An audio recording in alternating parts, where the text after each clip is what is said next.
অন্নপূর্ণা ভান্ডারের টাকা আর মাত্র কিছু ঘন্টা পরেই ১লা জুলাই আপনাদের ব্যাংক অ্যাকাউন্টে পাঠাতে চলেছেন মুখ্যমন্ত্রী শুভেন্দু অধিকারী। কিন্তু এই অন্নপূর্ণা ভান্ডারের টাকা অনেকেই ১লা জুলাই পাবেন না। আপনি সঠিক ফর্ম ফিল আপ করেছেন, সঠিক তথ্য দিয়েছেন, সব কিছু সঠিক, আপনি যোগ্য, তারপরেও আপনি ১লা জুলাই ব্যাংক অ্যাকাউন্টে টাকা পাবেন না। কেন টাকা পাবেন না? ভেরিফিকেশন বর্তমানে কী পর্যায়ে রয়েছে? আদেও ভেরিফিকেশন হচ্ছে না, বন্ধ রয়ে গেছে।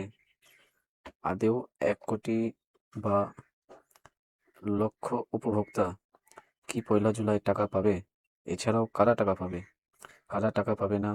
টাকা দেওয়ার আগে কি কি করা হলো?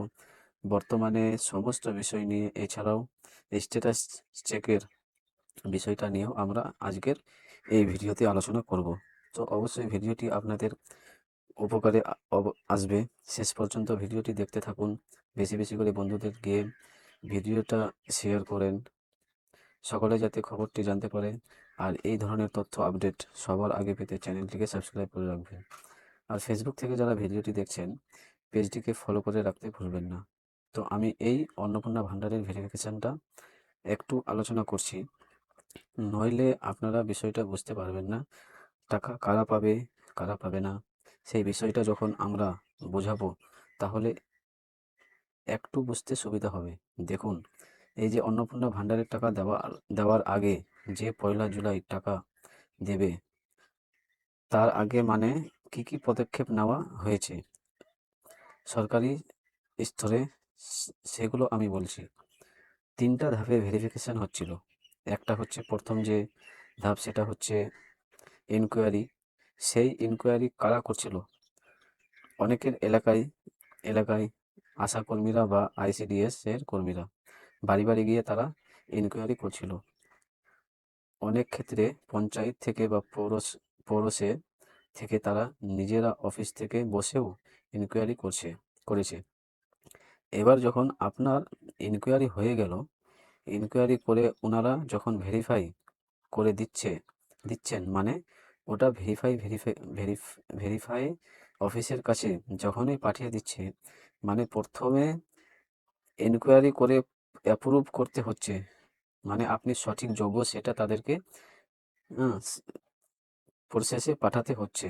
মানে পরবর্তী ধাপে ভেরিফিকেশান এর জন্য পাঠানো হচ্ছে এনকোয়ারি করার পর। এবার ইনকোয়ারির সময় যদি কোনো তথ্য তারা ভুল পায় বা যোগ্য দেখতে পায়, তাহলে কিন্তু তারা আর ইনকোয়ারি করার সময় তাদের আপনার আবেদনটাকে রিভার্ট করে দিচ্ছে, আর কিন্তু ভেরিফাই অফিসারের কাছে পাঠাচ্ছে না।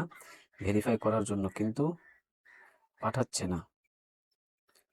তো যাদের তথ্যগুলো ইনকোয়ারি করার পর ভেরিফাই অফিসারের কাছে পাঠানো হচ্ছে, এবার ভেরিফাই অফিসার মূলত বিডিও অফিসে হয়ে বিডিও অফিসের হয়ে থাকে।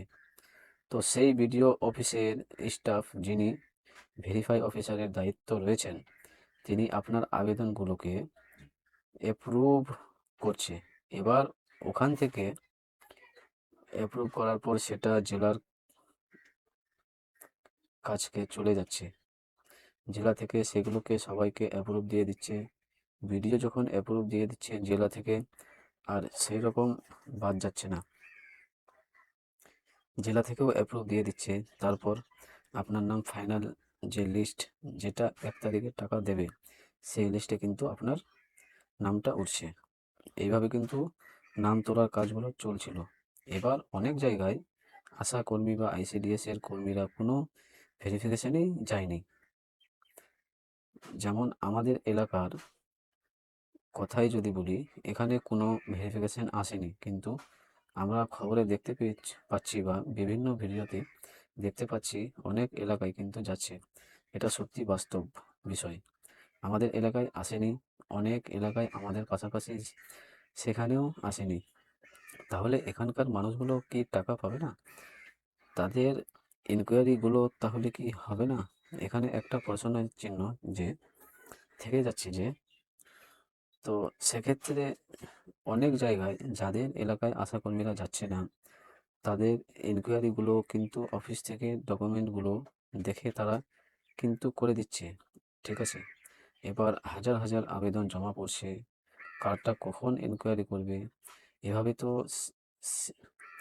সিরিয়াল ইনকোয়ারি করছে না। মানে কিছু কিছু হাতে কাছে যে ডকুমেন্টসগুলো পাচ্ছে, বা পঞ্চায়েতে যে ডকুমেন্টস রয়েছে, বা অনলাইনে যে ডকুমেন্টস আপনি দিয়েছেন, সেগুলো তারা র্যান্ডমলি চেক করে ভেরিফাই করে দিচ্ছে। এবার এখানে একটা সমস্যা রয়েছে। কাল থেকে কালকে আমরা গিয়েছিলাম অফিসে, তো সেখানে যেটা জানতে পারলাম যে ওনাদের যে ভেরিফিকেশান করার যে পোর্টাল, সেটা সম্পূর্ণ সার্ভার মানে ডাউন করে রেখেছে, বা মানে পুরোপুরি বন্ধ করে রেখেছে। মানে আর নতুন করে কোনো ভেরিফিকেশান করাই যাচ্ছে না। ঠিক আছে? বিডিও অফিস থেকে কোনো অ্যাপ্রুভেল দেওয়া যাচ্ছে না। কালকের খবর আমি বলছি। এর ফলে মানে পুরো কাজটাই সিস্টেমেটিকভাবে বন্ধ হয়ে গিয়েছিল। কাল কালকের কথা আমি বলছি। তার আগের দিন পর্যন্ত ভেরিফিকেশন আর করা গেছে করা গেছে, কিন্তু কালকে এরকম বন্ধ হয়ে গেছিল। নতুন আর কোনো ভেরিফিকেশন বা অ্যাপ্রুভ কোনো কিছু করা যাচ্ছিল না। সুতরাং তার আগে পর্যন্ত যতগুলো আবেদন এরকম ভেরিফিকেশন করে অ্যাপ্রুভ দিয়েছে, সেইগুলোই কিন্তু আপাতত বেনিফিশিয়ারি লিস্টে উঠে রয়েছে। এবার সেই সংখ্যাটাও কিন্তু ওই যে বলল 1 কোটি বা লক্ষ উপভোক্তাদের টাকা দেবে, সেই সংখ্যাটা কিন্তু মানে যাওয়াটা খুবই মানে সমস্যার বিষয়। মানে এই অল্প সময়ের মধ্যে ওই টার্গেট 1 কোটি বা লক্ষ উপভোক্তা, তাদের 20 লক্ষ তাদের উপভোক্তাদের সমস্ত ভেরিফিকেশন করে তাদের বেনিফিশিয়ারি লিস্টে তোলা, এটা কিন্তু মানে কার্যত প্রায় অসম্ভব বললেই চলে। সুতরাং কাল যে টাকা দেবে সেখানে কিন্তু অনেকেই টাকা পাবে না। তবে বলে রাখি, এই যে 1লা জুলাই টাকা দিচ্ছে, ওই দেওয়াটাই শেষ দেওয়া নয়। কারণ ওই দেওয়াটা যদি শেষ দেওয়া হয়ে যায়, তাহলে আরও অনেক উপভোক্তা কিন্তু কিন্তু তারা বঞ্চিত রয়ে যাবে। আমরা জানি যে লক্ষ্মীর ভাণ্ডার প্রকল্পে 2 কোটি বেশি, 20,000 বেশি, 2 কোটি 20 লাখ বেশি, 20 লক্ষর বেশি উপভোক্তারা টাকা পাচ্ছিল। আমি ধরে নিলাম পুরুষ পাচ্ছিল 30 লক্ষ।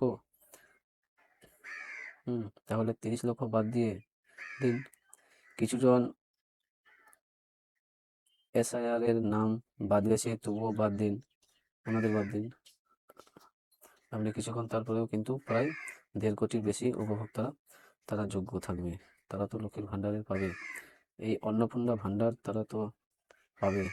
তাহলে এই যে 1 কোটি বা লক্ষ দিচ্ছে, তারপরেও তো অনেক রয়ে যাচ্ছে। সুতরাং ভবিষ্যতে বা পরবর্তী সময়ে আবার কিন্তু টাকা ছাড়া হবে। যাদের এখনও ভেরিফিকেশন হয়নি, যাদের আবেদনগুলো এখনও পড়ে রয়েছে, তাদেরগুলো ভেরিফিকেশন করে পরবর্তী লটে আবারও কিন্তু টাকা ছাড়া হবে। এবার পরবর্তী লটে জুলাই মাসে ছাড়বে না আগস্ট মাসে ছাড়বে, সে বিষয়ে এখনও কোনো আপডেট আসেনি। যখন আসবে আমরা আপনাদেরকে জানিয়ে দেব। তবে এই 1লা জুলাই লাস্ট টাকা ছাড়া সেরকম কিন্তু বিষয় নয়। বোঝাতে পেরেছি? এবার আপনাদের ভেরিফিকেশন হলো কিনা, আপনাদের নাম বেনিফিশিয়ারি লিস্টে উঠলো কিনা, সেটা কিভাবে চেক করবেন? দেখুন, তার কোনো উপায় নাই। মাঝখানে একবার ওই ফর্ম ডাউনলোড করে স্ট্যাটাস চেক করা যাচ্ছিল, সেটাও আবার বন্ধ করে দিয়েছে। সাধারণ মানুষ যদি দেখছিলই, তো তাতে সমস্যা কি হচ্ছিল? এখানে হচ্ছে প্রশ্ন, আপনারা স্বচ্ছতার সঙ্গে সমস্ত বিষয়গুলো যদি রাখেন, তাহলে তো সেই সাধারণ মানুষের পক্ষেই উপকার হবে। সাধারণ মানুষ দেখে বিভ্রান্ত হয়ে যাচ্ছে, এরকম অনেক অনেক জায়গায় মন্তব্য করছেন। তো এখানে তো সাধারণ মানুষ, তারা তো ওই বিষয়টা দেখে তাদের উপকার হচ্ছে। তারা জানতে পারছে যে তাদের আবেদনটা কী পর্যায়ে রয়েছে, সাবমিটেড রয়েছে, কারো অ্যাকসেপ্ট হয়েছে, কারো ভেরিফিকেশন প্রসেসে রয়েছে। এটা তো ভালো বিষয় ছিল। হঠাৎ করে সম্পূর্ণ কিছু বন্ধ করে দিলেন, আবার ফর্ম ডাউনলোড যেটা করা যাচ্ছিল সেই অপশানটাও তুলে নিলেন। এইভাবে কি হচ্ছে? সাধারণ মানুষ কিন্তু বেশি বিরক্ত হচ্ছে। ঠিক আছে? স্বচ্ছতার সঙ্গে সমস্ত বিষয় রাখতে হবে। সাধারণ সমস্ত বিষয় সাধারণ মানুষ যাতে তারা অ্যাক্সেস করতে পারে। মানে তারা তাদের তাদের বিষয়গুলো দেখতে পারে। তাদের আবেদন কী পর্যায়ে রয়েছে, কোথায় রয়েছে, এই বিষয়গুলো যদি দেখতে পায়, সাধারণ মানুষের মনের কিছুটা হলেও শান্তি হবে। সুতরাং এই অপশনগুলো তুলে নেওয়ার মানে একদমই মানে দেওয়া পরে তুলে নেওয়া, এটা একদমই সমর্থনযোগ্য নয়। তো আমরা চাই অবশ্যই ভবিষ্যতে এইরকম অপশন আবারও দিক, যাতে সাধারণ মানুষ সমস্ত বিষয় তাদের নিজের ফোন থেকে দেখতে পারে যে কী অবস্থায় রয়েছে ভেরিফিকেশনগুলো, বা অ্যাকসেপ্ট হলো কিনা, রিজেক্ট হলো কিনা। সেভাবে তারা পরবর্তী পদক্ষেপ নেবে।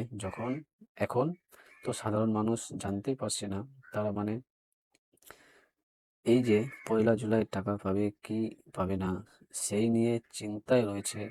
হ্যাঁ, মানে ওই লাখের উপর লাখ লাখ উপর ছেড়ে দিচ্ছে, যদি পেলাম পেলাম, না পেলাম না পেলাম, এই অবস্থা মানে মানুষ এখনো রয়েছে। কি যে হবে কেউ বলতে পারছে না। আপনি যে কালকে টাকা পাবেন কোনো গ্যারেন্টি নাই। আর অফিস গেলেও কোনো কিছু বলতে পারছে না। তাদের সিস্টেমও বন্ধ। তারা যে চেক করে বলবে আপনার আবেদনটা অ্যাকসেপ্ট করেছে কিনা, কি অবস্থায় রয়েছে, তারা কিছুই বলতে পারছে না।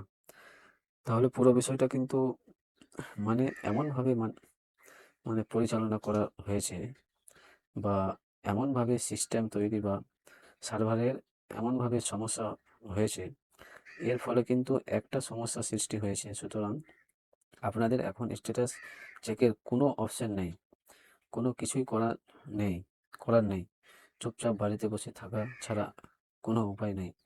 এখন আপাতত পরবর্তী নির্দেশ আসুক, কি আছে আবার ভেরিফিকেশন কিভাবে করার, কিভাবে কি করে সে বিষয়ে আমরা পরবর্তী সময়ে যা নির্দেশ আছে আমরা আপনাদেরকে জানাতে থাকবো। আর আরেকটা বিষয়, এই যে যখন ভেরিফিকেশন করছিল পঞ্চায়েত স্টাফরা বা বিডিও অফিসের যখন অ্যাপ্রুভ দিচ্ছিল, তারা দেখছিল কি দেখছিল দেখুন, তারা যেটা মূলত দেখছিল, আপনার ভোটার কার্ডের নাম্বারটা দিয়ে যে ইলেকশন কমিশনের যে ওয়েবসাইটে, সেখানে গিয়ে চেক করছিল যে আপনার নামটা রয়েছে কি নাই, ফাইনাল ভোটার লিস্টে রয়েছে কি নাই। এই বিষয়টা তারা মেইনলি চেক করছিল। আপনি ইনকাম ট্যাক্স দেন কিনা সেই বিষয়টা চেক করার কোনো রকম সিস্টেম নেই।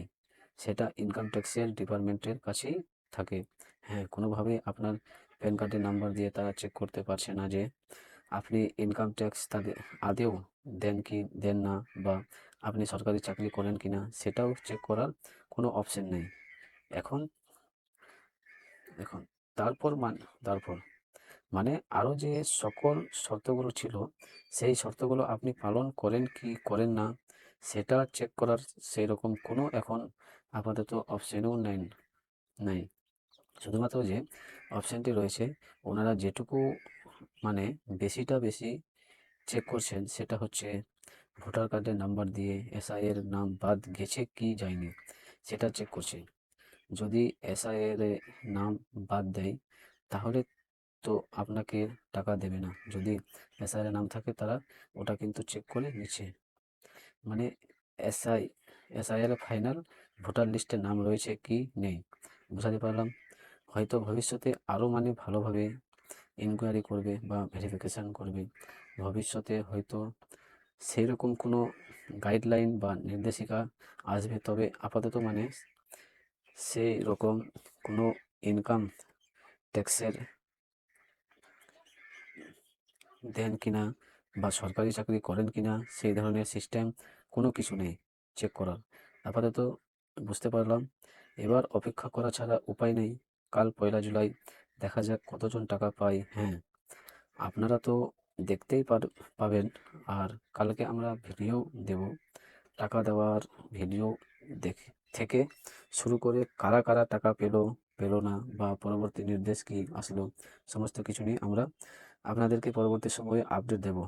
তো আপনাদের কি অভিজ্ঞতা এই অন্নপূর্ণা ভান্ডার নিয়ে, বা আপনারা কি সমস্যার সম্মুখীন হচ্ছেন, বা আপনাদের এলাকার ভেরিফিকেশান নিয়ে কি আপডেট, হ্যাঁ স্ট্যাটাস নিয়ে কি অভিজ্ঞতা, অবশ্যই সেটা কমেন্ট করে জানাবেন। আর ভিডিওটি বেশি বেশি করে শেয়ার করবেন, সকলে যাতে খবরটি জানতে পারে। আর এই ধরনের তথ্য আপডেটগুলো সবার আগে পেতে চ্যানেলটিকে সাবস্ক্রাইব করবেন। ধন্যবাদ।